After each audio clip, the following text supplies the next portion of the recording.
All right, everybody, and welcome on into Tomes. My name is Jason Wiley. I'm once again joined by my awesome, lovely co-host, Cody. How's it going? And today we are actually going to be revisiting our book goal list that we had for 2023 and updating it for the year 2024 since we were busy beginning of the year. So we thought this would be a good time to readdress it while we're still in the first quarter, so to speak.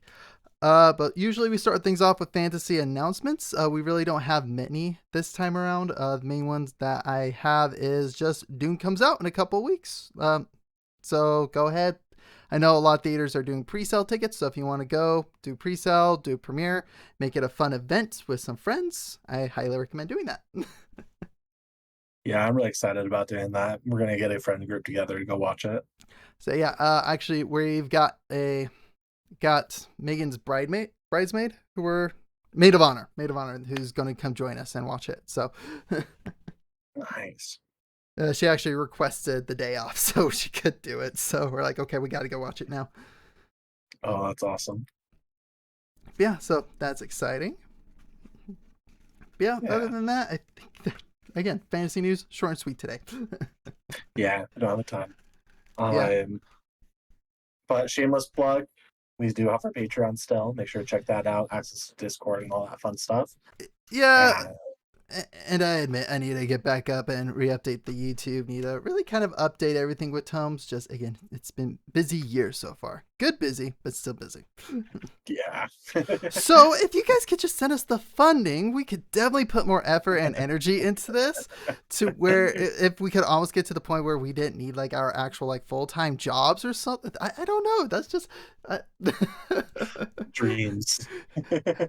You said Dreams. You said shameless plug. Shameless. Okay. Oh, Yep. yes. There we go. Shameless. 100%. Shameless begging right there.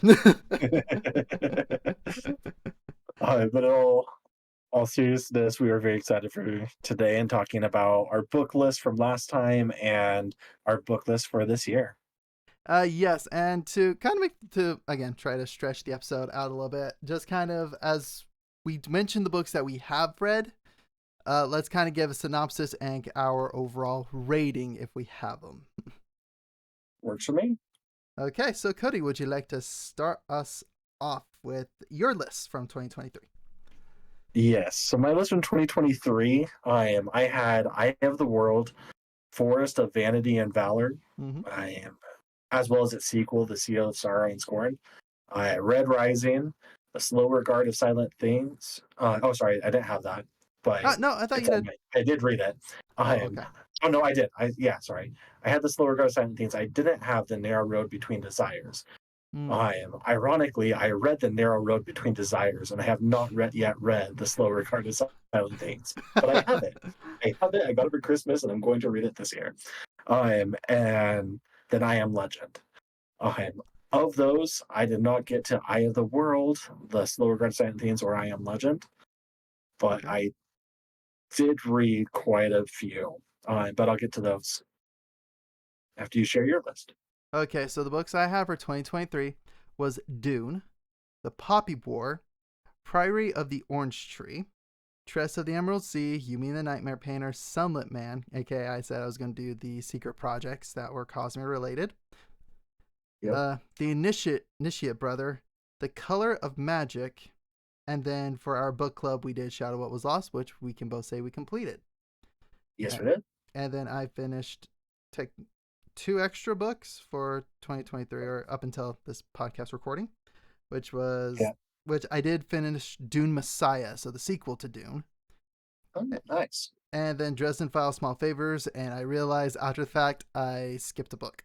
And I actually have the book I skipped over. That's funny. I was like, okay, because again, this is the thing. Everything was making sense. It's like, oh yeah, this happened. It's like, when did that happen? And then I was just like, maybe I was just reading late one night. I missed that detail or something. And I look at the book order. I was like, oh, that makes more sense. I did that with the Jack Ryan Jr. novels. If you read any of those, but they have like 3 different series going, and they're all interconnected. And so I was reading through them, and I get to one, and they start talking about this huge thing that happened. I'm like, I don't have that book. I don't have this book, and trying to find it and finally found it. Yeah. Oh, and I also read Darn Shard. Well, technically it was Nice. beginning of this year, but nonetheless.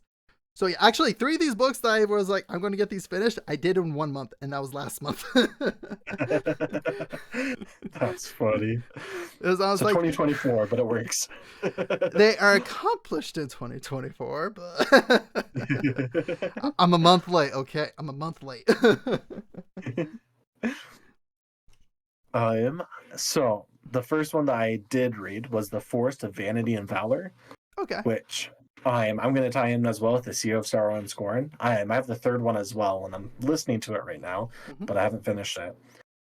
But when I first started listening to it, the writing style bugged me. I wasn't the biggest fan of it, and the voice actor, just because I'm so used to Nick Bonnell, Mm-hmm. and I just love him. And then I got used to who is it that Stormlight Archives uses? Oh, Kevin. Oh, I want to say no. It's Kevin. Is it Kevin McLean? No, it's not Kevin McLean. 1 second. Let me pull up my Audible account. You're good, but those ones I'm used to those ones. And so listening to this new one, it's getting used to it. And the writing style wasn't my favorite originally, but it really grew on me. And I ended up really liking the books. That's good. Um, And the narrators are Michael Kramer and Kate Redding. Thank you. But the Forest of Vanity and Valor, it's a retelling of Robin Hood, essentially, Mm-hmm. and how he came to be. But Because it's tied in. Oh, go ahead. I was gonna say because this is the one that was like it got big promotion on TikTok, right? Yeah, so the Okay. guy he promoted everything TikTok. He has an Audible, but he's now selling the books himself. So because he's doesn't like how little he's getting from the major publishers, Yeah. um, which makes sense. But they're well worth it, Mm-hmm. honestly. So the books, they're each one follows different characters, but then references back to the main characters.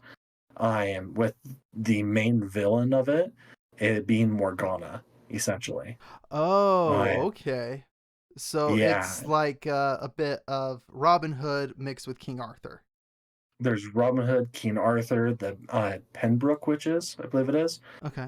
There's pirates. Santa Claus is brought up at one point. Um, all these different things. I'm legitimate. I'm not even joking. Wow. Okay.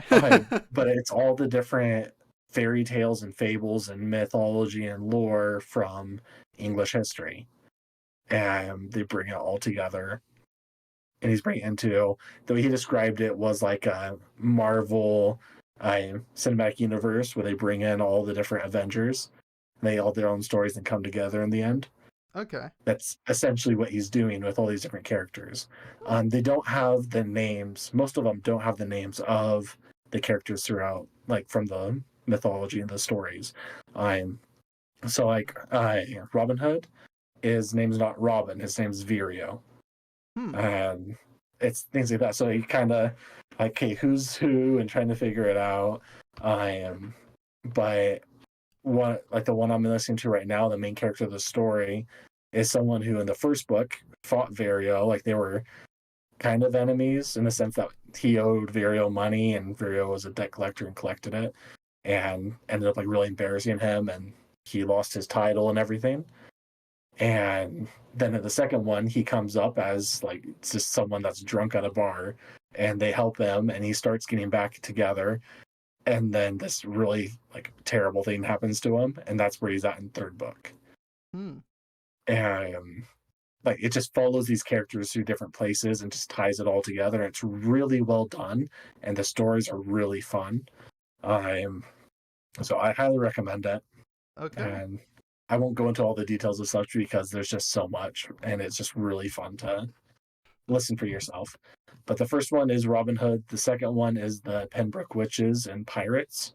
Um, so basically Blackbeard, but is a pretty cool twist on that. And then the third one is about the fallen knight who becomes a lizard man dragon type thing, like dragonborn. Interesting. Oh Very yeah. interesting. So yeah, that's my first. books that I was reading. Well, for Oh, me, scale of 1 to 10. I'd give it like an 8. okay, But sounds solid. Okay, so for me, I'm actually gonna cover two of them because it's two of a series, yeah, and I'm just gonna say Dune. It's Dune and Dune Messiah, yeah, which I just gotta say, Frank Hubert's writing, it's very sophisticated. In the way that, like, again, if you read through some like Tolkien's letters and all that kind of stuff, it really has that weight to it. So it is extremely well written, and just again, you can just really see why so many sci-fi, the whole sci-fi genre took after Dune. A lot of the stuff they've implemented in it, like whether it be Star Wars, Warhammer, like anything sci-fi, you can trace its roots to Dune. Because again, as Tolkien is the grandfather of fantasy, Frank Huber, I'm going to say, is the grandfather of sci-fi. And don't get me wrong, there are tons of other sci-fi authors that came before him that really helped lay the groundwork, but this one really stands on its own, and really, oh my gosh, the politics, the political intrigue. If you want to learn how to look, write, and understand how to do political intrigue, Dune is the way to go. Just fantastic storytelling, fantastic foreshadowing, just everything is just so amazing. Like, again, there's a reason why Dune is so critically acclaimed as it is, despite the rest of the series, the written book, which yeah, currently that's where I'm at on book 3 of it. But yeah. even I heard it gets really weird after 2. but every and those that I've read is like it gets really weird, but it's still so good. It's like first two complete masterpieces, and which is what I read. So I was like, I can see why, and I can see the actual plan for the Dune movie series because again, the way it's all written out. Because I believe again they're wanting to do 3 parts, if I'm not mistaken. Which part 1 is the first half of the first book, which phenomenal. Like seriously, if you want to look book to movie, boom, it is almost succinct. Like Yeah, it's like 0.98. Like hardly any variation from the book itself. And there the handful of variations I'm okay with and make sense. So that's where it's done fantastically. So I'm excited for part 2 because I'm like, all right, we get the second half of the first book of Dune, and part 3 is going to be Dune Messiah. That's how I at least see it being laid out. and that's actually what was announced. I just pulled it up, and the director, it looks like, announced that it will be a trilogy. Woo! I am the first book will be split into the 2 part, and then the third one will be Messiah. Woo! But again, fantastic book series. Like, I rate this a 10 out of 10 just because it is truly phenomenal and it is truly a classic. Despite the way that the original, or not the original, but the older movie, I guess original movie went. Yeah, this is where we're focusing on the books here. Right. Which, and even still, if you look at the 80s one, yes, oh my gosh, there is some horrendous stuff in it, but there are also some key beautiful things from it. Like, I did like the way they did the soundworm design for the sandworms. Yeah. Don't get me wrong, I still absolutely love the CGI for the Dune, our current Dune. Yes. But I do like the design in the 1980s version because that one is more accurate to the book, whereas the trifold open mouth. Gotcha. And there's lightning from it, and actually was kind of really cool. And this is a little detail I absolutely loved after rewatching Dune and reading the books. Like, it actually took me on my 3rd time rewatching it to really pick this out. That the Chris knives that they use are the teeth from the sandworm. Okay. So, and with their entire culture and religion based on Shai Halud, the sandworms, it makes perfect sense why they carry those knives with them. It So, does. it's one of those things you notice that little detail and you're like, oh, I love it. Like, it's to the point now where, like, if Timothy Chalamet is a part of it, I know it's going to be good. Right? He's just a really great actor. Really enjoy him. And I remember back actually when they announced that he was going to be Wonka. This was back like years ago, like before Endgame. Okay, or was it before Endgame? No, no, no. Actually, it was after I think the first Dune came out. I read an Okay. article saying that Timothy Chalamet does not want to play in like Marvel or superhero films. At the time, we're like, are you kidding? Why? Those things make a ton of money. Why would he not want to do it? And then we see where things are going with those. Yeah, well, I think he also just wanted to make his own mark rather than go into something that like, he wanted to stand out. And going into the Marvel movies, while he would be locked into those contracts, Cor- and he'd have to do all that. But he could now choose his own by doing his staying out of it. Correct, and it allows him more creative freedom. This is where he can actually shine on his own as an actor and really take on. Because again, Wonka, again, we taking from Gene Wilder, somebody Mhm. from the 70s, Paul Atreides from the 80s. This is something that really does need a kind of an updated version of it, but he's able to craft it and make it his own. And dang, we see his acting range, and it's just more on he prefers this to be a work of art, his acting art, instead of just going in for the paycheck. And for that, again, just incredible, massive kudos to Timothy Chalamet, because man, is he good. Yeah, he is. All right, so enough me fanboying about Dune. So what would you rate it? Scale of 1 to 10. Again, 10. 10. Okay. I didn't hear you say that. Sorry. Okay, it's all good. Sweet. And my next one was Red Rising. Oh yeah, And yeah. How was it? did you read it? No, but I was like, Okay. that might be on my list this year, if not next year. It was darker than I expected. Okay. It's good. It's really good. But it's definitely dystopian and it's brutal. Um, so the quick synopsis of it is inside the society, I believe they're living on Mars. And he's part of the group that are Reds. And they're the lowest class. They're workers. They know they're workers, and their job is to make it so that way eventually the surface will be livable for everyone else. And for them too once they get there. Well, come to find out that that was like hundreds of years ago, thousands of years ago, they already reached the surface and it's already habitable and there's a city up there. And they're just being kept under the thumb and no one knows. I am. And Ooh. so the main character gets basically genetically re-engineered to become a gold, the highest level, Mm. and gets put into their society. And he goes through as in like their academy, their military training and everything, and he's like the secret gold in there, and or a secret red inside the golds. And he's coming through society and he's like making allies and enemies, all this stuff. And it's essentially how best to put it. There's the different factions, and each one, I believe, is represented by one of the Greek gods. And so they each live in a different house, like inside of a different castle. And their entire goal is to claim the other castles and claim all of their people. And once you claim them, they become your slaves.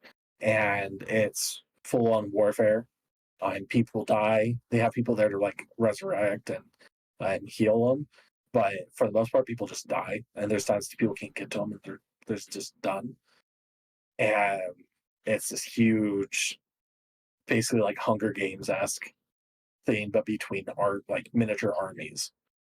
And there's a lot of political intrigue with it as well. Mm-hmm. But a lot of it's just brutal. And then the second, like it just goes through that, and it continues on the others. And it was a trilogy, and I think there's 5 books now.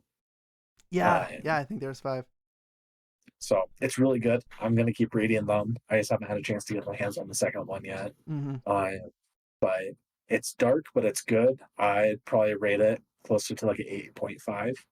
Okay. Very nice. Very solid. Yeah. Okay, so I'll go with a different one because I'll save the Cosmer ones till last, and I'll do those rapid fire. Okay. So I will do The Color of Magic.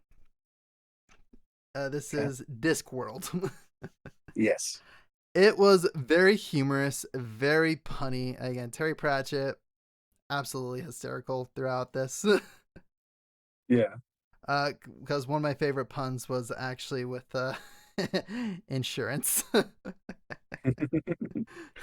Like that one I read while I was on the cruise. I luckily with like the Color Magic and most Discworld books, they're not super big. They're like maybe 200, 300 pages. Yeah. And they're technically this book was 4 chapters, but each chapter is like 50 pages. Okay. But no, overall it was fun. It was good. It was intriguing. It's just very funny because you can also tell where Terry Pratchett like took his inspiration from, but then turns it into a parody. Like there's a barbarian character that as he goes through, you're like, oh, okay, so this is a parody of Conan. And then the wizard, I can't remember his name, but it's like, oh, it's kind of like Gandalf, but if Gandalf could not use magic. Nice. He's wizard in name because he knows one spell, and it's one of the most powerful spells in the universe. It's one of the spells of creation. But once you Oh, use, fun. yeah, but once he uses it, he can't use it again. Gotcha. So that and that's kind of the joke with it is that their magic system is like, oh yeah, no, you can learn all this magic spells, but it takes a lot of work and a lot of effort to where it's just you don't need magic. Yeah, synopsis of the actual story: Wizard is playing tour guide to the Discworld. Like Nice. that's basically it. That's Color Magic. Of course, some fun adventures here and there. Like it's just a funny adventure book. So if you need something lighthearted, something fun that's more adventurous and just punny, definitely recommend it. So I give it a 7 out of 10. Because again, it's not like crazy high fantasy, not crazy political intrigue, not like this crazy mastercraft as things super well written, but it is fun, it is entertaining, it will make you laugh, and so that's why I give it a good 7. Nice. All right. Um, so I have two more, but they're both gonna be pretty quick. Okay, if I just do both mine, then you can rapid fire the rest. Yep. So my first one is The Narrow Road Between Desires. It wasn't on my reading list, but it came out, so I got it and I listened to it. All right. And it was good. So it's a rewritten retelling of The Lightning Tree that Patrick Rothfuss had written previously and put out. But this is the official book instead of just a short story manuscript that he put out. Uh, And it's the Cathay, right? no, Oh, it's okay. Bast. Okay. Well, it's like it is Bass, but I thought it was like Bass like interact with the Cathay. But again, this is where you No. you know more about this story than I do. Yeah. So it's literally his everyday life in Nowhere. I Okay. am. And essentially, he's trading favors with the different kids. To like they'll come to him and ask for a favor or a secret or things like that, and he makes deals with them. And so there's all these different things that are going on, and it's really entertaining. It's a cool insight into Bass. I am, and his darker side as well. I'm, but yeah, it doesn't really give you too much into the story at all, but it's really cool side story and it's very telling about Bast's character and learning more about it. Okay. So it's definitely worth reading. It's entertaining. It's well written. Mm-hmm. It gives you background stuff. So like there'll be things that you'll hear and you're like, I remember that in the main book. Like that's why that happened. Really? Okay. It's just like Okay. little side things. They're just like, okay, so that's why that's happening. That's where Bast was when like That's because what he was after off chastising doing. him. Yeah. So it's just cool. It's just fun. Okay. And then the last one, oh, that one I would honestly I would rate that one probably like a Okay. 7 out of 10. Not his best work, not his worst work. It wasn't terribly memorable, but it was entertaining. Mm-hmm. Um, Last one, Percy Jackson and the Chalice of the Gods. Ah, okay. I really enjoyed it. I am. It's there's kind of a time skip, but not actually. So in his life, in Percy's life, there's no time skip. But with everything going on, it's written for today, and it's written with things for today. Like at one point, they go to a drink shop called Himbo, Oh, and it's a jeez. bunch of like dumb, beefy guys that give out the drinks. Like it's really funny. But Sounds back when hilarious. the original, all right, but when the original ones were written, that wouldn't be a thing. Oh yeah, no, that would not be a thing. Because that was I our age group. Honestly, if Yeah, Percy aged with us, yeah, he'd almost be 30. yeah, and so that's where it is kind of funny to me, where his character is 17, I'm turning 18, getting ready to go off to college, and he has to do 3 new quests in order to get letters of recommendation to get into New Rome University. Oh, And interesting. yeah, and so that's what this one and there's gonna be 2 more. I expect because you got one of them on this one, and it was really good. It was really entertaining. I'm not going to spoil more than that because that's kind of the entry point of it. But there's a lot more of the from his perspective. He's a cute little teddy bear that barely gets by against like, oh man, like this is crazy, and I'm just gonna do this, and somehow it worked. And then you look from someone else's perspective, and you're just like, this guy's insane. He's scary, and how did that work? He must be a god. Ah, okay, okay, So I would rate it honestly like a 6 out of 10. okay. It's probably my least favorite of the books I've read this year, but it was still really good, and I really enjoyed it. But it just wasn't just because I'm used to the better writing, the Patrick Rothfuss and the Yeah. way that he tells stories. It's Mm-hmm. just I I don't love those books as much as I used to. I still love them, but the writing style is not for me anymore. And the storytelling itself is a little jumpy for me, but it's still really good. Yeah, and yeah, I'll always remember that the Percy Jackson books, his main audience is for teenagers. Exactly. So again, it's not meant for us. It's meant for younger readers. So Yeah. that So for middle schoolers, honestly, it's probably a solid 8 out of 10. For me, it was more of a 6 out of 10. yeah, I'd even say maybe a 7. Like I'd say curbing the writing style more meant for kids. I say that's one point, but again, that's That's fair. personal. That's fair. We'll give it 7 out of 10. Although when you brought I have no Himbo, problem with it. when you Himbo brought a juice. when you brought up Himbo, it made me think of there's actually a bar in Japan called Muscle Girls, where again it's muscle girls at a bar, and they will actually like squeeze lemons between their biceps and pour it into your drink. That's funny. So no, when you brought that up, that was the first thing that came to mind. I'm like, oh my gosh. But Yo. okay, so I'll finish off Yeah. because I mine are 2 series. One is again Dresden Files. So Dresden Files, small favor. I skipped White Knight, so I have to go back and read White Knight. Because sad part is I have White Knight. I thought I was reading them in order. Apparently not. So Yo. gotta go back and read it. But small favors. Again, I love the Dresden Files just because it is Wizard who is a PI in modern day Chicago.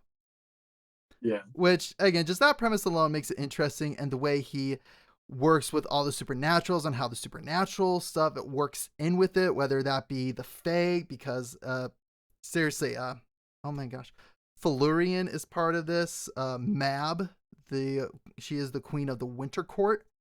She's the one that employs him to investigate this, to start this investigation. After Felurian. Actually, wait, Yeah. I might not be It's not Felurian. It's Florian. not Felurian. Florian's From uh, King Killer. That's what it is. yeah. We were talking about King Killer, Um, and that's where my mind went to. Went Faye, yeah, okay. Not yeah, Felurian. you're thinking of the one from Titania. Midsummer's Night Dream, Titania. Titania. But it's actually not Titania. But either way, the Summer Court. The Summer Court sent out their hitman to attack Dresden for reasons that probably will be answered in the past book. Yeah. But nonetheless, it's very cool, very interesting, because then we also get the Daenerys, the Denari, the fallen angels, who are trying to rebel, and so then we get to bring in the Night Cross, aka they're basically Knight Templars. One of which I think you'd really enjoy because he's from Russia. Nice. And the way that he goes into combat is with an AK-47 and a sword. Nice. His best friend is I can't remember, Michael Carpenter. Okay. And he's that traditional Templar knight. And the way these swords are made is really cool. It's each sword is actually made from one of the nails from the cross, and that's how they are able to slay any demon, monster, that kind of stuff. So again, the concept and story behind it is really cool and is very intriguing. So small favors. Again, it's another good story. Honestly, I would put it like almost in the similar vein as like a Jack Ryan book kind of thing. Okay. Where it's good, it's mystery, intriguing. It's told in actually a first person's perspective. And as you get going, there is a bigger picture at work. So again, it's really cool. It's really fun. Overall, I give it like a 7.5 to 8. Nice. And I looked it up. So Titania is the Summer Queen, with the Mother Summer is her mom, and then the Summer Lady rotates from Lily, or is Aurora, then replaced by Lily, and then is replaced by Sarissa.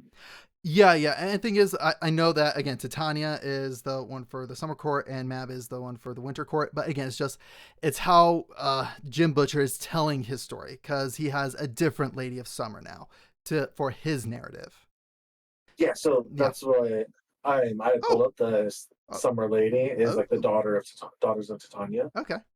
And so that's where it was Aurora originally, then it was Lily, and then Sarissa. And so I pulled up the Dresden Files wiki and stuff for you. Okay. So those are the names. All right, thank you. Yeah. But I was just trying to help. Thank you, buddy. And this is kind of the cool thing with a lot of the fantasy, is that with the Fae, there's just so much free roam. You can do whatever you really want with it, and you don't even need to stick to the core. You can make up your own characters and do whatever you want with it. Oh, definitely. And then you can pull in references like Mab, Titania, all that stuff. That's where it's really cool. Yeah. So again, and then lastly, I'm just covering this as a whole because the Cosmere. Yes, the Cosmere. More specifically, a good chunk of it is the Secret Project. So this is where rapid fire. Tress of the Emerald Sea, 9.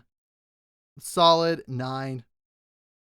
Just because, like, actually, this is the book, if anybody is interested and just is kind of scared to get into like a big trilogy, but you want an insight to what the Cosmere is, Tress. Tress is the way to go.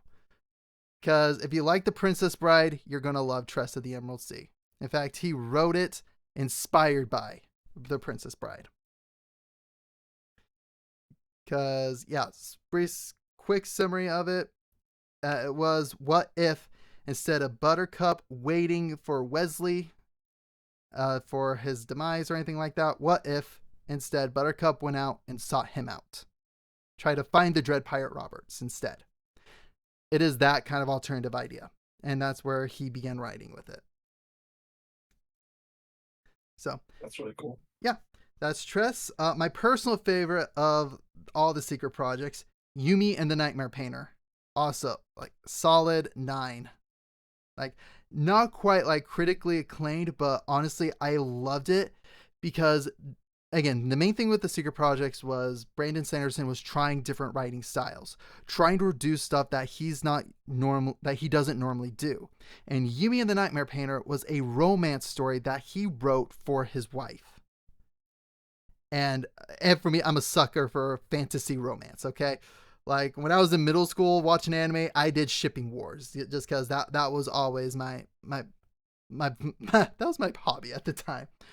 But as I got older, it was just like, okay, now it's just kind of fantasy. I want to see how they do it canonically, to see how they weave that story together. And with Yumi and the Nightmare Painter, Oh, Hannah, that thing had me in tears, had me like I went through the emotional roller coaster. It is so well done. Like it is my favorite of the Secret Project. Like, and it actually might be my favorite Cosmere book, and that's saying a lot. That's cool. That's a really. From what I remember you telling me about it. It sounded like a really great book. Like it was just so stinking good. Sunlit Man, very good, very interesting, and it gives you kind of a sneak peek at what Sanderson has coming for the Cosmere. That's where I absolutely loved it because the book itself is about a guy named Nomad who is from Roshar. And it raises a lot of questions on what's going to happen in book 5 of the Stormlight Archives, which comes out the end of this year. So excited. Which just him doing that, and at the very end, because the thing he's done with all of the secret projects, at the very end, he's like, this book was dedicated to so and so. This dedicated book was dedicated to so and so. Tress and Yumi to his wife. Sunlit was for his fans because it was really through us being like there to support him, us helping him with the Kickstarter, all of it. He was there and just like, this is my token of appreciation for all the hard work that you allow me to do. We're the like he's just him saying like, because of you, I'm able to explore these ideas. I'm able to do all these things because of the fan support. So, Sunlit Man, fantastic. Was really cool. The critique I actually had with it was originally I was like, oh, I just kind of like this, but then you look at it as a whole, it's like I understand why he did it because it just feels like it's always action, hardly ever a break, and that's because Nomad is on the run. He's constantly on the run. He's constantly in combat. He's constantly doing something or fighting for his life in one way or another, and you feel that anxiety as you're reading the book. Oh, that's cool. You're just like, oh, come on, can we just like get a minute of just like you guys figuring things out, figuring out the magic system? Like, can we just have like some type of just discovery in this? No, we don't, because the sun is literally going to scorch our butts here in a minute. If we don't keep running, yeah, the sun is going to melt us. So that just makes me think of Riddick. It's like, okay, I'm trying to find a good way to describe the magic system without any spoilers. But yeah, it's like Riddick in the respect that the sun is literally melting the planet, and what's cool with it is this entire society has floating cities. Nice. The floating cities, they basically keep them running so they can keep outrunning the sun.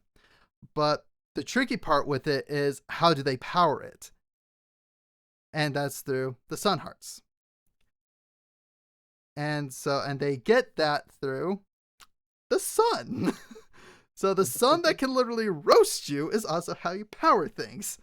So it just kind of creates that interesting, like, it's either normal or we're melting. There's no in between.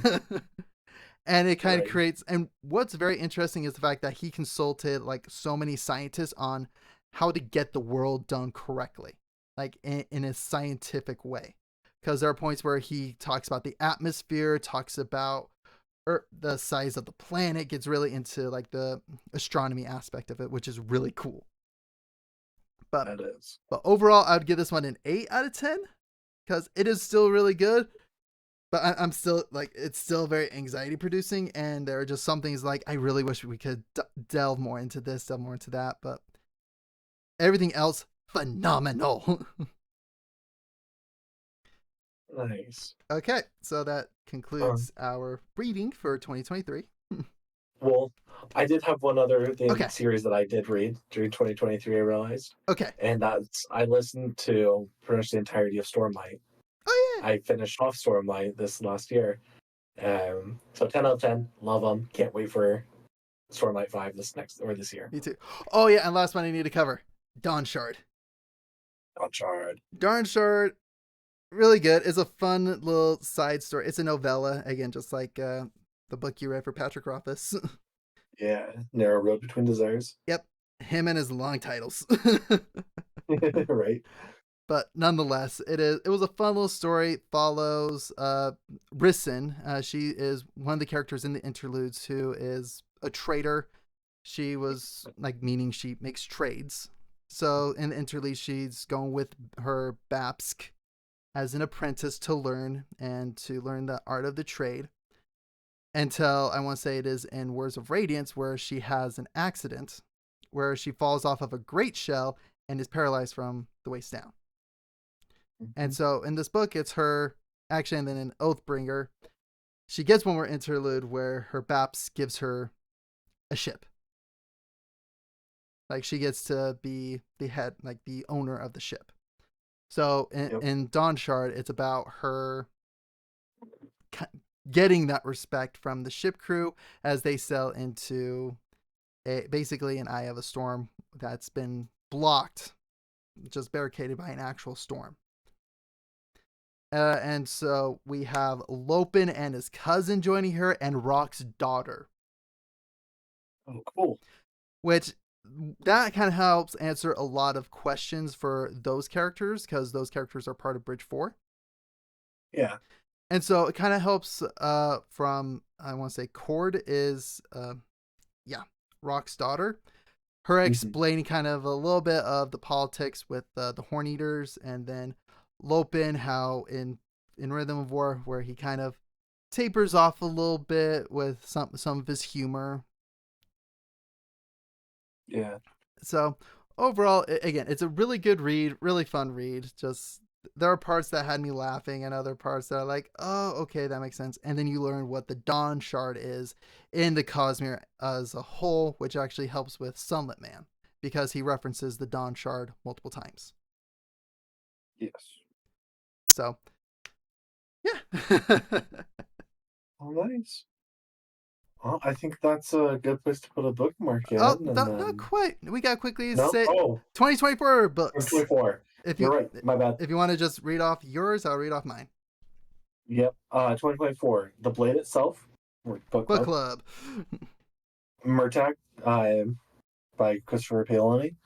The Slower Guard of Silent Danes, because I didn't get to it. The Mistborn Era 1. Okay. And Stormlight 5. That is my current book list. I need to add Stormlight 5 to mine. That one we're probably going to do book club together for the end of the year. But yeah, nonetheless. Or start of next year. Or start next year. Wind and Truth. Okay. So mine, Children of Dune, God Emperor of Dune, Dresden Files, White Knight, because I gotta go back and finish it. Blade Itself, because book club. The Initiate Brother, Dune Chapter House, and Wind and Truth. So my goal is to finish off the Dune series. Finish off what I have of the Dresden Files, and get started on the First Law trilogy with you. And we will finish off probably Era 1 of Stormlight Archives. Heck yeah. So this is the year for endings. Right. For books. But we'll have a lot of fun this year, though. A lot of really good books, and excited to share it all with you guys. Yes, we are very excited, and now we'll put a bookmark in. We'll pick it up next time. All right, guys, thank you so much for tuning in, and we'll catch you guys next time. Bye.